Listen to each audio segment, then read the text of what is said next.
As artificial intelligence advances, some states are warning of the potential harm that so-called AI companions could pose to human mental health. These companions are chatbots, specifically designed for an emotional connection. Now, in New York, legislation that goes into effect in November will require AI systems to regularly tell users that they are not communicating with a human. It will also require AI operators to ensure that their systems have tools to identify signs of self-harm. Similar state laws took effect in Utah back in May, and they have also been proposed in California. A recent New York Times opinion piece highlights the need for these types of regulations. It was written by a mother who lost her adult daughter to suicide after she had turned to an AI therapist with her mental health struggles. Rebecca Ruiz joins us now. She's a senior reporter for Mashable and often writes about the relationship we're seeing play out between AI and humans. Rebecca, thanks for being with us on this very important topic. We just talked about this essay. What are some of the other issues that we've seen with AI companions responding to these mental health crises? Thank you for having me. This is such an important issue. And what we're seeing right now is that the companies and the platforms that run these companions, these AI companions, are getting better at training their companions to note when there's a crisis happening and nudging the user towards a crisis line or to professional help. And that is an improvement. But what we're also seeing is that they may not be picking up on subtle cues that someone is in severe distress. Maybe they're having suicidal thoughts or ideation, and they do need help, but the chatbot's not picking it up.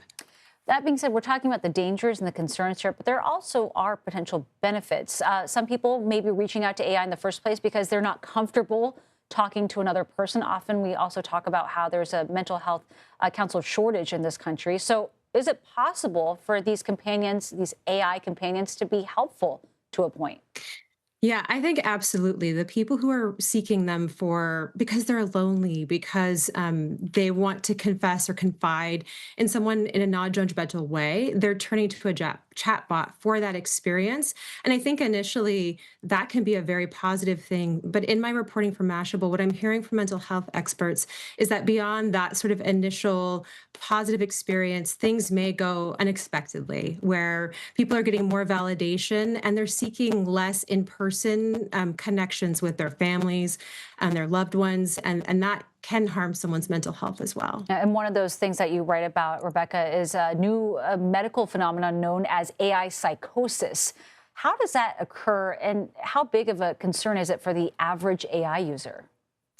I really wish we had the numbers right now to say it's a concern for X number of users. What we can say is that anecdotally, we're seeing people who are engaging really in really intense ways with chatbots, and they're developing delusions either that have been introduced to them by the chatbot or that they themselves have kind of brought forward. It's often around like a new business idea or a scientific discovery.